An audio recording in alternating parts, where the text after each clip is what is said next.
ನಮಸ್ಕಾರ ಗೆಳೆಯರಿ, stock market Kannada ಚಾನಲ್ಗೆ ಸ್ವಾಗತ ಸುಸ್ವಾಗತ. ಗೆಳೆಯರಿ, ವಿಡಿಯೋದಲ್ಲಿ ಇವತ್ತಿನ ನಮ್ಮ ಮಾರ್ಕೆಟ್ ಪರ್ಫಾರ್ಮೆನ್ಸ್ ಜೊತೆಗೆ ಹಲವಾರು ಇಂಡಿವಿಜುವಲ್ ಸ್ಟಾಕ್ಗಳಿಗೆ ಸಂಬಂಧಪಟ್ಟಂತ ಅಪ್ಡೇಟ್ಗಳನ್ನು ತಿಳ್ಕೊಳ್ಳುವಂತ ಪ್ರಯತ್ನವನ್ನು ಮಾಡೋಣ. ಮಾರ್ನಿಂಗ್ ವಿಡಿಯೋದಲ್ಲಿ ಹಲವು ಅಪ್ಡೇಟ್ಗಳನ್ನು ಕೊಟ್ಟಿದ್ದೆ, ಅವುಗಳ ಪರ್ಫಾರ್ಮೆನ್ಸ್ ಅನ್ನು ಅಬ್ಸರ್ವ್ ಮಾಡಿದ್ದೀರಿ ಅನ್ಕೊಳ್ತೀನಿ. ಇವತ್ತು ಡ್ಯೂರಿಂಗ್ ಮಾರ್ಕೆಟ್ ಕೂಡ ಹಲವು ಅಪ್ಡೇಟ್ಗಳು ಬಂದಿದ್ದಾವೆ, ಅವುಗಳ ಬಗ್ಗೆ ಒಂದಷ್ಟು ವಿಷಯವನ್ನ ನಾವು ತಿಳ್ಕೊಳ್ಳೋಣ. ಮೊದಲಿಗೆ ಡಿಸ್ಕ್ಲೇಮರ್ ಕೊಡ್ಲಿಕ್ಕೆ ಇಷ್ಟಪಡ್ತೀನಿ. ಇಲ್ಲಿ ಕವರ್ ಮಾಡ್ತಿರುವಂತ ಯಾವುದೇ ಸ್ಟಾಕ್ ಅನ್ನು ಕೂಡ ರೆಕಮೆಂಡ್ ಮಾಡ್ತಿಲ್ಲ. ನೀವು ಫರ್ದರ್ ಸ್ಟಡಿ ಮಾಡಿ ನಿಮ್ಗೆ ಏನ್ ಅದರ ಮೇಲೆ ಡಿಸಿಷನ್ ತಗೊಳ್ಬಹುದು. ಆಸ್ ಎ ಎಜುಕೇಶನಲ್ ಪರ್ಪಸ್ ನಾನು ವಿಡಿಯೋ ಮುಂದೆ ತರ್ತಾ ಇದ್ದೀನಿ. ಇಲ್ಲಿ ಇವತ್ತಿನ ನಮ್ಮ ನಿಫ್ಟಿ ಪರ್ಫಾರ್ಮೆನ್ಸ್ ಅನ್ನು ನೋಡಿದರೆ ನಿಫ್ಟಿಯಲ್ಲಿ ನೋಡಬಹುದು 213 ಪಾಯಿಂಟ್ಸ್ 0.85% ಡೌನ್ ಪರ್ಫಾರ್ಮೆನ್ಸ್ ನೋಡ್ಲಿಕ್ಕೆ ಸಿಕ್ಕಿದೆ. ಫ್ಲಾಟ್ ಆಗಿ ಓಪನ್ ಆಯ್ತು, ಎಕ್ಸ್ಪೆಕ್ಟೇಷನ್ ಕೂಡ ಇತ್ತು. ಮಾರ್ನಿಂಗ್ ವಿಡಿಯೋದಲ್ಲಿ ನಾವು ಗಿಫ್ಟ್ ನಿಫ್ಟಿ ನೋಡಿದಾಗ ಫ್ಲಾಟಿಶ್ ಆಗಿ ಟ್ರೇಡ್ ಆಗ್ತಿತ್ತು. ನಾನು 20 ಪಾಯಿಂಟ್ಸ್ ಅಪ್ ಅಲ್ಲಿ ಅಥವಾ ಡೌನ್ ಅಲ್ಲಿ ಓಪನ್ ಆಗಬಹುದು ಅನ್ನುವಂತ ಎಕ್ಸ್ಪೆಕ್ಟೇಷನ್ ಇದೆ ಅನ್ನುವಂತ ಕೂಡ ಹೇಳಿದ್ದೆ. ಫ್ಲಾಟ್ ಆಗಿ ಓಪನ್ ಆಯ್ತು ಅಥವಾ ಸ್ವಲ್ಪ ಡೌನ್ ಅಲ್ಲಿ ಓಪನ್ ಆಯ್ತು ನೋಡಬಹುದು. 25,064 ಓಪನ್ ಆಯ್ತು. ನಿನ್ನೆ ಕ್ಲೋಸಿಂಗ್ ಇದ್ದಿದ್ದು 83, ಅರೌಂಡ್ 20 ಪಾಯಿಂಟ್ಸ್ ಡೌನ್ ಅಲ್ಲಿ ಓಪನ್ ಆಯ್ತು. ನಂತರ ಕಂಟಿನ್ಯೂಸ್ ಡೌನ್ ಫಾಲ್ ಬಂತು, ಎಲ್ಲೂ ರಿಕವರಿ ಮೋಡ್ಗೆ ಬರಲೇ ಇಲ್ಲ ನಮ್ಮ ಮಾರ್ಕೆಟ್ ಅಂತಾನೆ ಹೇಳ್ಬೋದು. ಕೊನೆವರೆಗೂ ಕೂಡ ಡೌನ್ ಟ್ರೆಂಡ್ ಅಲ್ಲಿ ಮೂವ್ ಆಯ್ತು. ಓವರ್ ಆಲ್ 213 ಪಾಯಿಂಟ್ಸ್ ಡೌನ್ ಅಲ್ಲಿ ಕ್ಲೋಸಿಂಗ್ ಅನ್ನ ಕೊಟ್ಟಿದೆ. ಇನ್ನು ಸೆನ್ಸೆಕ್ಸ್ ಕಡೆ ಬಂದ್ರೆ ಇಲ್ಲೂ ಕೂಡ ನೋಡಬಹುದು 693 ಪಾಯಿಂಟ್ಸ್ 0.85% ಡೌನ್ ಫಾಲ್ ನೋಡಲಿಕ್ಕೆ ಸಿಕ್ಕಿದೆ.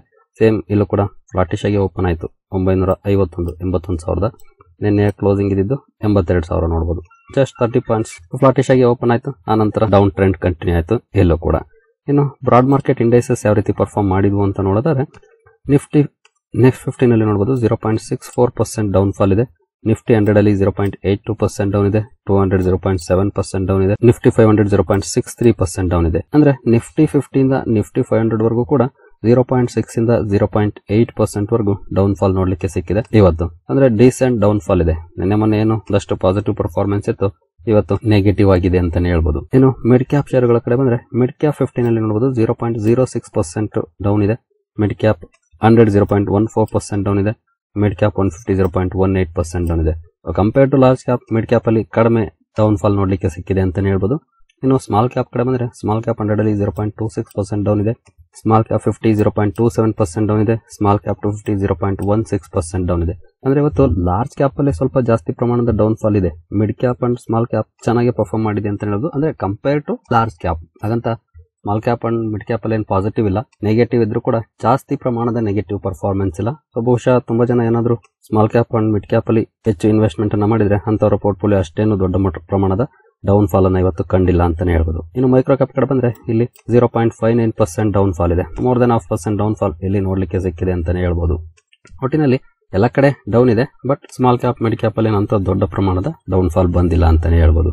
ಇನ್ನು ಸೆಕ್ಟೋರಲ್ ಇಂಡೈಸಸ್ ಗಳು ಯಾವ ರೀತಿ ಪರ್ಫಾರ್ಮ್ ಮಾಡಿದ್ವು ಅಂತ ನೋಡಿದ್ರೆ ನಿಫ್ಟಿ ಬ್ಯಾಂಕ್ ಅಲ್ಲಿ ನೋಡಬಹುದು 1.09% ಡೌನ್ ಫಾಲ್ ಇದೆ. ಬ್ಯಾಂಕಿಂಗ್ ಸೆಕ್ಟರ್ ಇವತ್ತು ಡೌನ್ ಆಗಿದೆ. ಫೈನಾನ್ಷಿಯಲ್ ಸರ್ವಿಸಸ್ ಅಲ್ಲೂ ಕೂಡ ನಿಯರ್ಲಿ 1% ಡೌನ್ ಫಾಲ್ ನೋಡಲಿಕ್ಕೆ ಸಿಕ್ಕಿದೆ. ಇನ್ನು ನಿಫ್ಟಿ ಆಟೋ 0.19% ಡೌನ್ ಇದೆ. ಫೈನಾನ್ಷಿಯಲ್ ಸರ್ವಿಸಸ್ ಈಗಾಗಲೇ ನೋಡಿದ್ವಿ. FMCG ನೋಡಬಹುದು 1% ಡೌನ್ ಆಗಿದೆ. ನಿನ್ನೆ ಒಂದಷ್ಟು ಪಾಸಿಟಿವ್ ಪರ್ಫಾರ್ಮೆನ್ಸ್ ಇತ್ತು FMCG ನಲ್ಲಿ, ಇವತ್ತು 1% ಡೌನ್ ಆಗಿದೆ. ಅಂದ್ರೆ ನಿನ್ನೆಗಿಂತ ಜಾಸ್ತಿನೇ ಡೌನ್ ಆಗಿದೆ. ನಿನ್ನೆ ಏನು ಪಾಸಿಟಿವ್ ಬಂದಿತ್ತು ಅದಕ್ಕಿಂತ ಜಾಸ್ತಿನೇ ಇವತ್ತು ಡೌನ್ ಆಗಿದೆ ಅಂತ ಹೇಳ್ಬೋದು FMCG ಸೆಕ್ಟರ್. IT ಕೂಡ 0.79% ಡೌನ್ ಇದೆ. ಮೀಡಿಯಾ ಚೆನ್ನಾಗಿ ಪರ್ಫಾರ್ಮ್ ಮಾಡಿದೆ. ಮೆಟಲ್ ಅಲ್ಲಿ 1.25% ಡೌನ್ ಫಾಲ್ ಇದೆ. ಸ್ವಲ್ಪ ಹೆಚ್ಚಿಗೆ ನೆಗೆಟಿವ್ ಇಂಪ್ಯಾಕ್ಟ್ ಆಗಿದೆ ಅಂತ ಹೇಳ್ಬೋದು ಮೆಟಲ್ ಸೆಕ್ಟರ್ಗೆ. ಫಾರ್ಮಾ ಚೆನ್ನಾಗಿ ಪರ್ಫಾರ್ಮ್ ಮಾಡಿದೆ, 0.39% ಪಾಸಿಟಿವ್ ಇದೆ. ನಿನ್ನೆ ಕೂಡ ಫಾರ್ಮಾ ಚೆನ್ನಾಗಿತ್ತು, ಇವತ್ತು ಕೂಡ ಒಳ್ಳೆ ಪರ್ಫಾರ್ಮೆನ್ಸ್ ಅನ್ನ ಮಾಡಿದೆ. ಹಾಗೆ PSU ಬ್ಯಾಂಕ್ ಗಳಲ್ಲಿ ಮೋರ್ ದನ್ 1% ಡೌನ್ ಫಾಲ್ ಇದೆ. ಪ್ರೈವೇಟ್ ಬ್ಯಾಂಕ್ಸ್ ಕೂಡ ಮೋರ್ ದನ್ 1% ಡೌನ್ ಇದೆ. ರಿಯಾಲಿಟಿ 0.84% ಡೌನ್ ಇದೆ. ಹೆಲ್ತ್ ಕೇರ್ 0.1% ಪಾಸಿಟಿವ್ ಇದೆ. ಕನ್ಸ್ಯೂಮರ್ ಡ್ಯೂರಬಲ್ಸ್ ಕೂಡ 0.1% ಪಾಸಿಟಿವ್ ಇದೆ. ಆಯಿಲ್ ಅಂಡ್ ಗ್ಯಾಸ್ 0.83% ಡೌನ್ ಇದೆ. ಇವತ್ತು ಮೆಜಾರಿಟಿ ಸೆಕ್ಟರ್ಸ್ ನೆಗೆಟಿವ್ ಅಲ್ಲಿ ಕ್ಲೋಸಿಂಗ್ ಅನ್ನ ಕೊಟ್ಟಿದ್ದಾವೆ. ಇದರಲ್ಲಿ ಬೆಟರ್ ಪರ್ಫಾರ್ಮೆನ್ಸ್ ಅಂದ್ರೆ ಅದು ಫಾರ್ಮಾ, ಹೆಲ್ತ್ ಕೇರ್ ಹಾಗೂ ಕನ್ಸ್ಯೂಮರ್ ಡ್ಯೂರಬಲ್ಸ್ ಅಂತ ಹೇಳ್ಬೋದು. ಇವನ್ ಮೀಡಿಯಾ ಕೂಡ ಒಳ್ಳೆ ಕಾಂಟ್ರಿಬ್ಯೂಷನ್ ಅನ್ನ ಮಾಡಿದೆ ಅಂತಾನೆ ಹೇಳ್ಬೋದು. ಒಟ್ಟಿನಲ್ಲಿ ಮೆಜಾರಿಟಿ ಸೆಕ್ಟರ್ಸ್ ಡೌನ್ ಅಲ್ಲೇ ಕ್ಲೋಸಿಂಗ್ ಅನ್ನ ಕೊಟ್ಟಿದ್ದಾರೆ. ಇದಕ್ಕೇನಾದ್ರೂ ಸ್ಪೆಷಲ್ ಕಾರಣ ಇದೆಯಾ ಅಂತ ನೋಡಿದ್ರೆ ಖಂಡಿತ ಸ್ಪೆಸಿಫಿಕ್ ಕಾರಣ ಇಲ್ಲದೆ ಇದ್ರು ನಿನ್ನೆ ಮೊನ್ನೆ ಏನೋ ಒಂದಷ್ಟು ಪಾಸಿಟಿವ್ ಪರ್ಫಾರ್ಮೆನ್ಸ್ ಬಂತು, ಅದಕ್ಕೆ ಪ್ರಾಫಿಟ್ ಬುಕಿಂಗ್ ಕೂಡ ನೋಡ್ಲಿಕ್ಕೆ ಸಿಕ್ಕಿರಬಹುದು. ಜೊತೆಗೆ ಇವತ್ತು ಜಾಕ್ಸನ್ ಹೋಲ್ ಸಿಂಪೋಸಿಯಂ ಅಲ್ಲಿ ಫೆಡ್ ಚೀಫ್ ಜೆರೋಮ್ ಪವೆಲ್ ಅವರ ಸ್ಪೀಚ್ ಕೂಡ ಇದೆ. ಅಲ್ಲಿ ಏನೆಲ್ಲ ಅಪ್ಡೇಟ್ ಬರ್ತವೆ ಅನ್ನೋದ್ರ ಮೇಲೆ ಕಾಶಿಯಸ್ ಆಗಿದ್ದಾರೆ ಇನ್ವೆಸ್ಟರ್ಸ್ ಅಂತಾನೆ ಹೇಳ್ಬೋದು. ಪೊಸಿಷನ್ಸ್ ಅನ್ನ ಕ್ಯಾರಿ ಮಾಡೋದಕ್ಕಿಂತ ಸ್ಕ್ವೇರ್ ಆಫ್ ಮಾಡೋದು ಬೆಟರ್ ಅಂತ ಥಿಂಕ್ ಮಾಡಿರ್ಬೋದು. ಹಾಗಾಗಿ ಒಂದಷ್ಟು ನೆಗೆಟಿವ್ ರಿಯಾಕ್ಷನ್ ನಮ್ಮ ಮಾರ್ಕೆಟ್ ಅಲ್ಲಿ ನೋಡ್ಲಿಕ್ಕೆ ಸಿಕ್ಕಿದೆ ಅಂತ ಹೇಳ್ಬೋದು. ಎಸ್ಪೆಷಲಿ ಬ್ಯಾಂಕಿಂಗ್ ಸೆಕ್ಟರ್ ಜಾಸ್ತಿನೇ ವಾಲಟೈಲ್ ಇರುತ್ತೆ. ಅದಕ್ಕೆ ಕಾರಣ ನಿಮಗೆ ಗೊತ್ತಿದೆ, ಬ್ಯಾಂಕಿಂಗ್ ಸೆಕ್ಟರ್ ಅಲ್ಲಿ ಜಾಸ್ತಿ ಅಂದ್ರೆ ನಿಫ್ಟಿ ಬ್ಯಾಂಕ್ ಅಲ್ಲಿ ಇಂಡೆಕ್ಸ್ ಆಪ್ಷನ್ಸ್ ಅನ್ನ ಟ್ರೇಡ್ ಮಾಡ್ತಿರ್ತಾರೆ. ಹಾಗಾಗಿನೇ ಎಲ್ಲಿ ಜಾಸ್ತಿ ಆಕ್ಟಿವಿಟಿ ಇರುತ್ತೋ ಅಲ್ಲಿ ಸ್ವಲ್ಪ ಜಾಸ್ತಿನೇ ರಿಯಾಕ್ಷನ್ ಇದೆ. ಬಿಕಾಸ್ ಅಲ್ಲೇನಾದ್ರೂ ರೇಟ್ ಕಟ್ ಗೆ ಸಂಬಂಧಪಟ್ಟಂತೆ ಕ್ಲೂ ಸಿಕ್ಕರೆ ಬಹುಶಃ ಸೋಮವಾರ ಮಾರ್ಕೆಟ್ ಗ್ಯಾಪ್ ಅಪ್ ಅಲ್ಲಿ ಓಪನ್ ಆಗಬಹುದು ಅನ್ನುವಂತ ಎಕ್ಸ್ಪೆಕ್ಟೇಷನ್ ಮೇಲೆ ಸ್ಕ್ವೇರ್ ಆಫ್ ಮಾಡಿರುವಂತ ಚಾನ್ಸಸ್ ಕೂಡ ಇರುತ್ತೆ ಟ್ರೇಡರ್ಸ್. ಅದನ್ನ ಬಿಟ್ರೆ ಬೇರೆ ಯಾವುದು ಮೆಟೀರಿಯಲ್ ರೀಸನ್ ಮೇಲ್ನೋಟಕ್ಕಂತೂ ಕಾಣ್ತಾ ಇಲ್ಲ. ಒಟ್ಟಿನಲ್ಲಿ ಒಂದಷ್ಟು ನೆಗೆಟಿವ್ ಪರ್ಫಾರ್ಮೆನ್ಸ್ ನಮ್ಮ ಮಾರ್ಕೆಟ್ ಅಲ್ಲಿ ಇವತ್ತು ನೋಡ್ಲಿಕ್ಕೆ ಸಿಕ್ಕಿದೆ. ಇನ್ನು ಇಂಡಿವಿಜುವಲ್ ಸ್ಟಾಕ್ ಗಳ ಕಡೆ ನಾವು ಬರೋದಾದ್ರೆ ಮೊರ್ಗನ್ ಸ್ಟ್ಯಾನ್ಲಿ ಅವರ ಕಡೆಯಿಂದ ಒಂದು ಅಪ್ಡೇಟ್ ಬಂದಿದೆ ನೋಡಬಹುದು. ಕಂಪನಿ ಸುಮಾರು 26 ಕೋಟಿಯನ್ನ ಒಂದು ಸ್ಮಾಲ್ ಕ್ಯಾಪ್ ಮಲ್ಟಿಬ್ಯಾಗರ್ ಸ್ಟಾಕ್ ಅಲ್ಲಿ ಇನ್ವೆಸ್ಟ್ ಮಾಡಿರೋ ಬಗ್ಗೆ ಅಪ್ಡೇಟ್ ಬಂದಿದೆ. ಅದ್ಯಾವುದು ಅಂತ ಕೂಡ ನೋಡಬಹುದು. ಗೋಲ್ಡಿಯಂ ಇಂಟರ್ನ್ಯಾಷನಲ್. ಗೋಲ್ಡಿಯಂ ಇಂಟರ್ನ್ಯಾಷನಲ್ ಅಲ್ಲಿ ಸುಮಾರು 26 ಕೋಟಿ ವರ್ತ್ ಆಫ್ ಶೇರ್ಸ್ ಅನ್ನ ಮೊರ್ಗನ್ ಸ್ಟ್ಯಾನ್ಲಿ ಇನ್ವೆಸ್ಟ್ಮೆಂಟ್ಸ್ ಬೈ ಮಾಡಿದೆ ಅನ್ನುವಂತ ಸುದ್ದಿ ಬಂದಿತ್ತು. ಹಾಗಾಗಿ ಇವತ್ತು ಗೋಲ್ಡಿಯಂ ಇಂಟರ್ನ್ಯಾಷನಲ್ ಫೋಕಸ್ ಅಲ್ಲಿ ಇತ್ತು. ಬಟ್ ಸ್ಟಾಕ್ ಅಲ್ಲಿ ಪಾಸಿಟಿವ್ ರಿಯಾಕ್ಷನ್ ಇಲ್ಲ, ನೆಗೆಟಿವ್ ಅಲ್ಲೇ ಕ್ಲೋಸಿಂಗ್ ಕಂಡು ಬಂದಿದೆ. ನಂತರ ಅಪೋಲೋ ಮೈಕ್ರೋ ಸಿಸ್ಟಮ್ಸ್ ಬಗ್ಗೆ ಒಂದು ಅಪ್ಡೇಟ್ ಅನ್ನು ನೋಡಿದ್ವಿ. 25 ಕೋಟಿ ಆರ್ಡರ್ DRDO ದಿಂದ ಸಿಕ್ಕಿರೋ ಬಗ್ಗೆ ಸ್ಟಾಕ್ ಅಲ್ಲಿ ನೋಡಬಹುದು. ರಿಯಾಕ್ಷನ್ 15% ಪಾಸಿಟಿವ್ ಪರ್ಫಾರ್ಮೆನ್ಸ್ ಬಂದಿದೆ. ಒಳ್ಳೆ ರಿಯಾಕ್ಷನ್ ಇವತ್ತು ಅಪೋಲೋ ಮೈಕ್ರೋ ಸಿಸ್ಟಮ್ಸ್ ಅಲ್ಲಿ ಬಂದಿದೆ ಅಂತಾನೆ ಹೇಳ್ಬೋದು. ಇನ್ನು ಟೆಕ್ಸ್ಮಾಕೋ ರೈಲ್ಗೆ ಸಂಬಂಧಪಟ್ಟಂತೆ ಮಾರ್ನಿಂಗ್ ವಿಡಿಯೋದಲ್ಲಿ ಒಂದು ಅಪ್ಡೇಟ್ ಅನ್ನು ಕವರ್ ಮಾಡಿದ್ದೆ. ಕಂಪನಿಗೆ 100 ಕೋಟಿ ಆರ್ಡರ್ ಸಿಕ್ಕಿರೋ ಬಗ್ಗೆ ಒಳ್ಳೆ ರಿಯಾಕ್ಷನ್ ಕೂಡ ಬಂತು ಮಾರ್ನಿಂಗ್. ಆನಂತರ ಒಂದಷ್ಟು ಪ್ರಾಫಿಟ್ ಬುಕಿಂಗ್ ಕೂಡ ಕಂಡು ಬಂತು. ಓವರ್ ಆಲ್ 1.5% ಅಪ್ ಅಲ್ಲಿ ಸ್ಟಾಕ್ ಇವತ್ತು ಕ್ಲೋಸಿಂಗ್ ಅನ್ನು ಕೊಟ್ಟಿದೆ. ಏನು ತೀತಾಗರ್ ರೈಲ್ ಸಿಸ್ಟಮ್ಸ್ ಗೆ ಸಂಬಂಧಪಟ್ಟಂತೆ ಕೂಡ ಒಂದು ಬಿಗ್ ನ್ಯೂಸ್ ಬಂತು. ಯಾಕೆಂತಂದ್ರೆ ಕಂಪನಿಗೆ ಒಂದು ದೊಡ್ಡ ಆರ್ಡರ್ ಅಂತಾನೆ ಹೇಳ್ಬೋದು. 467 ಕೋಟಿ ಆರ್ಡರ್ ಸಿಕ್ಕಿತ್ತು. ಈ ಆರ್ಡರ್ ನ ಕಾರಣಕ್ಕೆ ಸ್ಟಾಕ್ ಫೋಕಸ್ ಅಲ್ಲಿತ್ತು. ಇಲ್ಲೂ ಕೂಡ ಮಾರ್ನಿಂಗ್ ತುಂಬಾ ಒಳ್ಳೆ ರಿಯಾಕ್ಷನ್ ಬಂತು. ಆನಂತರ ಪ್ರಾಫಿಟ್ ಬುಕಿಂಗ್ ಕಂಡು ಬಂತು. ಒಟ್ಟಿನಲ್ಲಿ ಕ್ಲೋಸಿಂಗ್ ಏನು ಅಷ್ಟು ದೊಡ್ಡ ಮಟ್ಟದ ರಿಯಾಕ್ಷನ್ ಇಲ್ಲ, ಫ್ಲಾಟಿಶ್ ಆಗಿ ಕ್ಲೋಸಿಂಗ್ ಕಂಡು ಬಂದಿದೆ ಇವತ್ತು ತೀತಾಗರ್ ರೈಲ್ ಸಿಸ್ಟಮ್ಸ್ ಅಲ್ಲಿ. ಇನ್ನು ಆರ್ ಸಿಸ್ಟಮ್ಸ್ ಬಗ್ಗೆ ಕೂಡ ಒಂದು ಅಪ್ಡೇಟ್ ಅನ್ನು ನೋಡಿದ್ವಿ. ಒಂದು ಅಕ್ವಿಸಿಷನ್ ಅನೌನ್ಸ್ ಮಾಡಿತ್ತು. Blackstone backed R Systems buys Novigo for 400 crore. ಈ ಸುದ್ದಿಯ ಕಾರಣಕ್ಕೆ ಫೋಕಸ್ ಅಲ್ಲಿತ್ತು. ಇಲ್ಲೂ ಕೂಡ ತುಂಬಾ ಒಳ್ಳೆ ರಿಯಾಕ್ಷನ್ ಬಂತು. ಅಪ್ ಟು 10% ವರೆಗೂ ಕೂಡ ಪಾಸಿಟಿವ್ ಬಂತು ಮಾರ್ನಿಂಗ್. ಆನಂತರ ಒಂದಷ್ಟು ಮೇಲಿನಿಂದ ಡೌನ್ ಆಗಿ 6% ಅಥವಾ ಅಬೌವ್ 6% ಅಪ್ ಅಲ್ಲಿ ಸ್ಟಾಕ್ ಇವತ್ತು ಕ್ಲೋಸಿಂಗ್ ಅನ್ನ ಕೊಟ್ಟಿದೆ.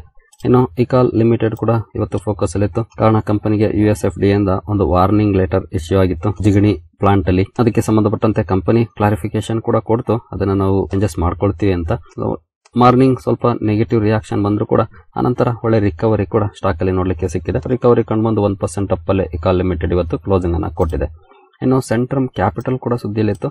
ಕಾರಣ ಕಂಪನಿ ಹೌಸಿಂಗ್ ಫೈನಾನ್ಸ್ ಬಿಸ್ನೆಸ್ ಅನ್ನ ಸೆಲ್ ಮಾಡುವಂತ ನಿರ್ಧಾರವನ್ನು ಮಾಡಿದೆ.